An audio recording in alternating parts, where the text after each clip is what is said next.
Hey guys, what's going on? JBNS back again for another educational video. And today we're going to be talking about how the majority of Black Ops 2 teams waste their money attending major events due to lack of preparation and inefficient and ineffective ways of practicing and how they go about doing that. And we're going to break that down for you and explain and show you exactly what we're talking about, because I despise teams that define insanity, which is doing something over and over and over again, expecting different results. What you have to understand is that if your team is not consistently, or if your team is not or has yet to place in the money at a major event this year, your preparation can be better. You're going about it either the wrong way or not the most efficient and effective way that's currently available to you. Same thing applies for practicing. If your team has yet to place at a major event in the money, or you've yet to consistently place in the money at a major event, your team can practice better and you can prepare better, meaning that you're limiting your potential at the moment. So let's go ahead and start breaking down some stats. So the stat page we're going to be looking at today is all the teams that have placed in the money at majors this year, which so far there's been 7 with the recent conclusion of the PAX Prime Call of Duty Invitational in Seattle, Washington.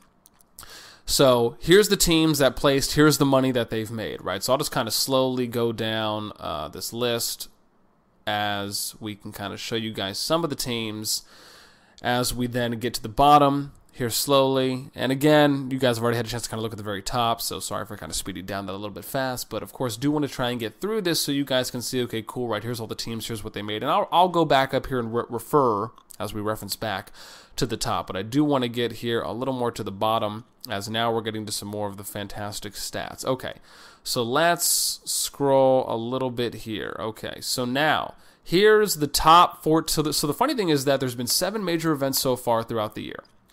Only 14 teams out of teams that have attended all these majors have placed in the money. Additionally, there has only ever been, what is it? How many number 1 teams we have? I have this stat somewhere down here. 6 teams, 6 new teams that placed in the money or only ever placed in the money at a major one time. As you can see, here's the teams with the highest amount of earnings so far, and this is taken from just the prize payouts at major events. You got Impact coming in at $444,500, NVS $203.8K, Complexity $164K, Optic Gaming $134.3K, Team Fear $70K, VV Gaming $43.2K, Unite $19.3, and Curse at $4K. So now let's scroll down, and we'll get you guys some better stats here. Again, 14 teams placed in the money at 7 majors thus far. The top 8 earning teams broke even or profited from all the events they've attended or have gone to, regardless of placing or breaking even by that tournament-specific payout. Meaning that even if a team, for example, let's say, let's take Impact, right? Impact hasn't won every event this year.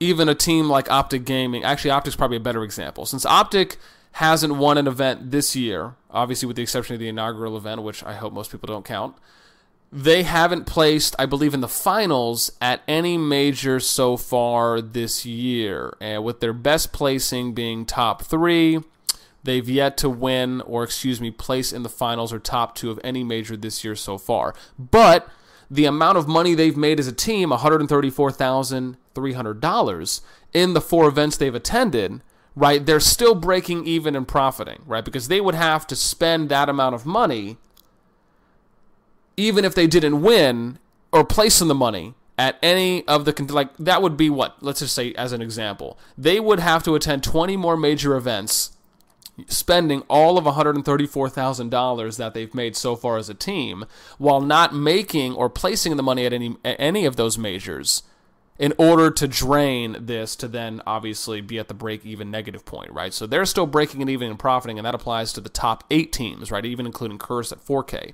And I'll show you why this is average. So what I did was I took, as we look here, the per player average for what the amount of overall money, the average amount of money it costs to attend a major event here in the U.S. Now, of course, I'm only specifically focusing on NA teams. So the average that I took was 496, or averaging at about $500 an event. This is averaged by the national average for airfare, which is $284 as of 20. As I attempt to pull this up right now, as of 2012. Yes, so as of 2012, that's the domestic average, which is $284 in airfare. Now this is also including baggage and potential baggage fees. And what is this for total D? Excuse me, I have this right here pulled up on my page. Yeah, so that's total D, which includes paid domestic passenger, including the fare and any reservation change fees or baggage fees, is what the average was for 2012. Now, again, this is just the average. I'm sure some of you guys probably paid more, or maybe some of you guys paid less. Well, fantastic job for you. $60 a team pass is an average. Of course, though, at some of the UMG events, if you buy it early, I think it's only $200, and then that eventually goes up if you buy it late or at the door. And $12 for food a day, right? This was also taken by the USDA, United States Department of Agriculture's national average for the liberal weekly cost plan out of 4 plans, from thrifty to low cost to moderate to liberal, which is liberal, your most expensive weekly cost plan, for a male's age between 19 and 50 years old. Again, it's only about a little over $4 left if you're between the age of 14 and 18 years old, which of course I'll have source links in the description for you guys to check those out too as well. So again, these are just averages taken from resource material that I looked up. And then of course $140 a night. I base this off of the average amount of money that you would spend if you were to go look up a solo hotel that isn't on the major events hotel listings for where they scheduled or acquired block rooms for teams, whether that's you attending an MLG or a UMG event. I know a lot of people too as well will look outside of the area if there's other hotels available for a cheaper cost, but usually the majority of people usually go with the major event hotel list that they're providing. So that's where that average comes into right there. Now again, some of you may spend less, some of you may spend more, but that's where I ended up getting around $500 at event average. So that means that your team has to be making a minimum of $2K to maybe $2.5K in order for you to break even attending a major event, right? That's where that money came from. So now, and then also for the Gfinity, which we'll obviously get to that because I wanted to break down individual statistics for that too. So now let's get to money placings, right? One team placed in 6 out of 7 money events. That was Complexity.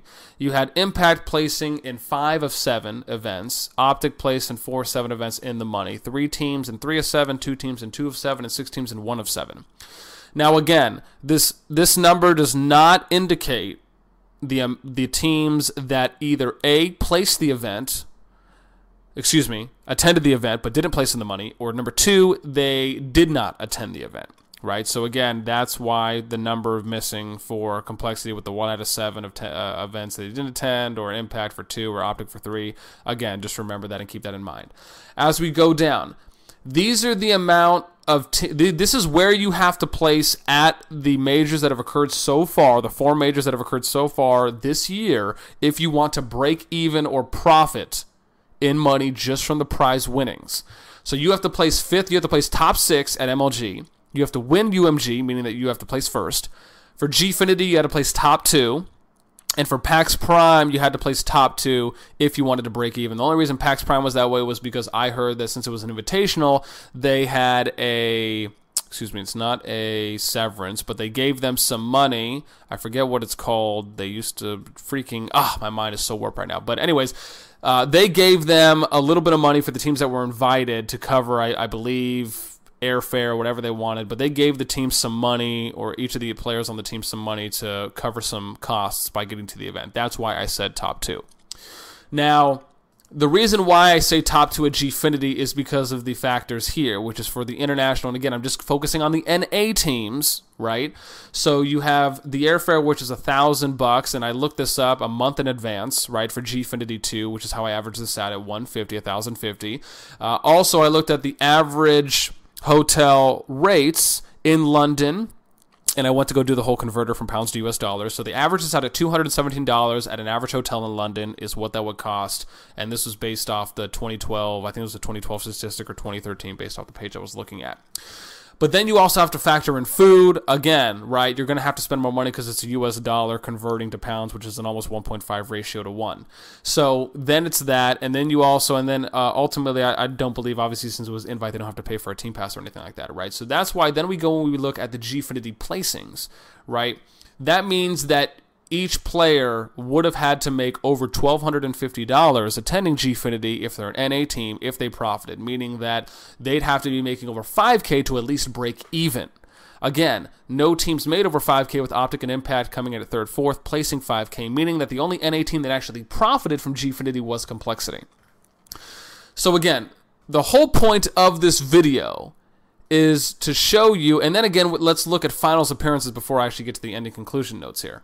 Finals appearances, Impact, 4 finals appearances, meaning these are top 2 appearances at majors. Impact had 4, tied with Complexity at 4. NVS 2, Unite 2, Caliber 1. That means that 5 teams total have placed top 2 at major events, with only 4 teams placing consistently top 2 at major events, regardless if those were back-to-back or every other. Though there's only been 3 teams total that have won majors this year out of the 7 events that have occurred. Right, so now this is the main point, and again, I would have liked to maybe keep this video a little shorter, but 11 minutes, whatever, we're showing a lot of cool information. The point here is this.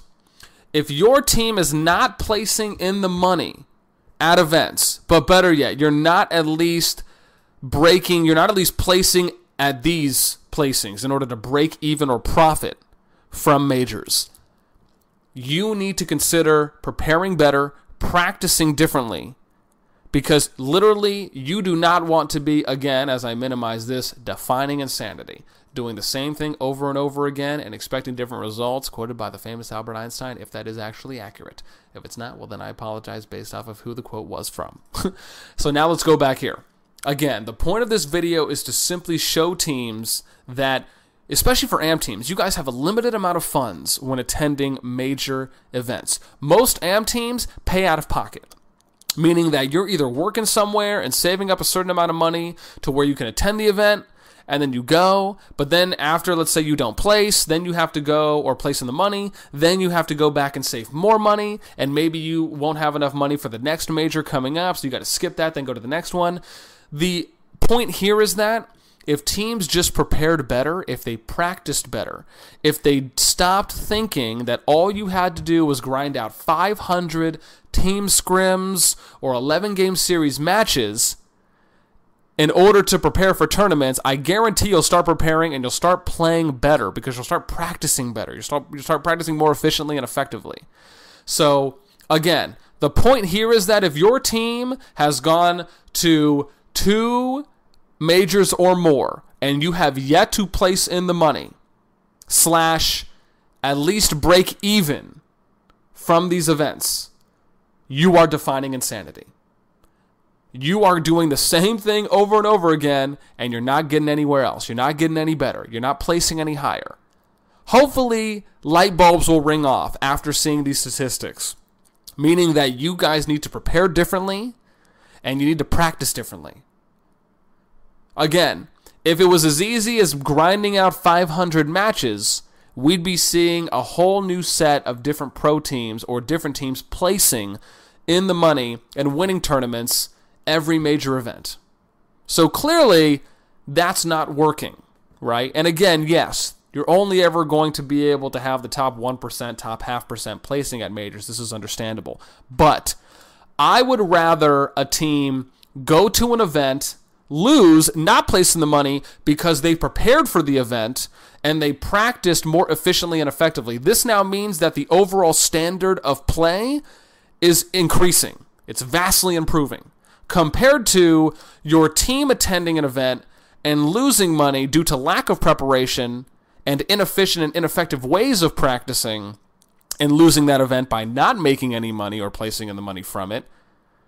Because then all that indicates is that the standard is just very low. because all you're thinking that you need to do is grind out 500, 1,000 matches and just play team scrims and 11-game series all day without reviewing film or even pointing out what you actually need to do to improve. The idea here is that you're not going to improve if you don't at least spend 50% of your time in film and reviewing your gameplay in order to improve. You can't just expect to play 11-game series matches and playing a different map and game type every single time thinking that that's going to help you improve.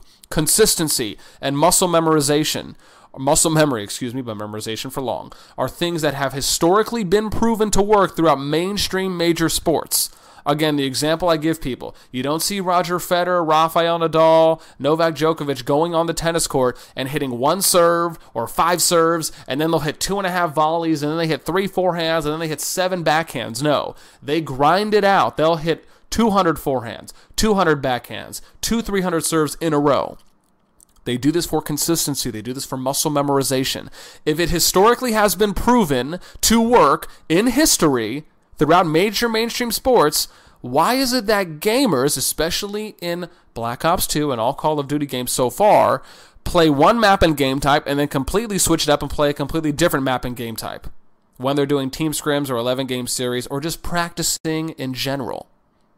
Again, the point here, it makes no sense. You're not memorizing the map, and you're not better memorizing whatever strategy you're trying to implement on there, because any strategy that you tried to implement on one map and game type is instantly lost and forgotten or barely remembered because you want to go play a completely different map and game type, which now means that you have to instantly change your thought process and everything you just were thinking about from the previous map and game type. Again, it makes no sense why teams practice and train this way. It's beyond me. No one else in any other mainstream sport does this. And I hope that these statistics show and highlight that, because that's all these stats prove, right? Again, it would be different if I was seeing a new set of teams placing the money at majors, but then again, that hasn't been the case with only 14 teams placing in the money out of total teams that have attended major events. Again, you can prepare better, you can practice better. Think outside the box. Don't just fall into the little brother, big brother effect, which means that little brother being the AM teams, big brother being the pro teams, right? Don't just take what everyone tells you, even if it's the same thing, and by everyone I mean pro players and pro teams. If all pro players and pro teams are telling you, hey, here's the best way to practice, and that's all you're listening to, and you're not consistently seeing improvement, clearly light bulbs need to be going off and common sense needs to be inserted somewhere, because these are just facts. Anyways, outside of that, if anyone has any questions and you'd like to talk to me more about the statistic, stats, or information that I have accumulated, you're more than welcome to hit me up on Skype. If anyone has questions, you're more than welcome to as well. Overall point of this, expand your perspective. Diversify your perspective. Don't just tunnel vision thinking that because pro players and pro teams tell you this, that it's the only way to go about it. Remember, historically proven from mainstream sports have been around for 40, 50, 60 plus years. Call of Duty esports has been around for what? Less than 10 years? Again, I would rather go off of information that has been historically proven to consistently work compared to something that hasn't even been around for at least 10 years. Aside from that, I hope you guys enjoyed the breakdown. I hope you enjoyed the stats and the information. I'm Justin Boss Nasty Silva, and I'll catch y'all next time.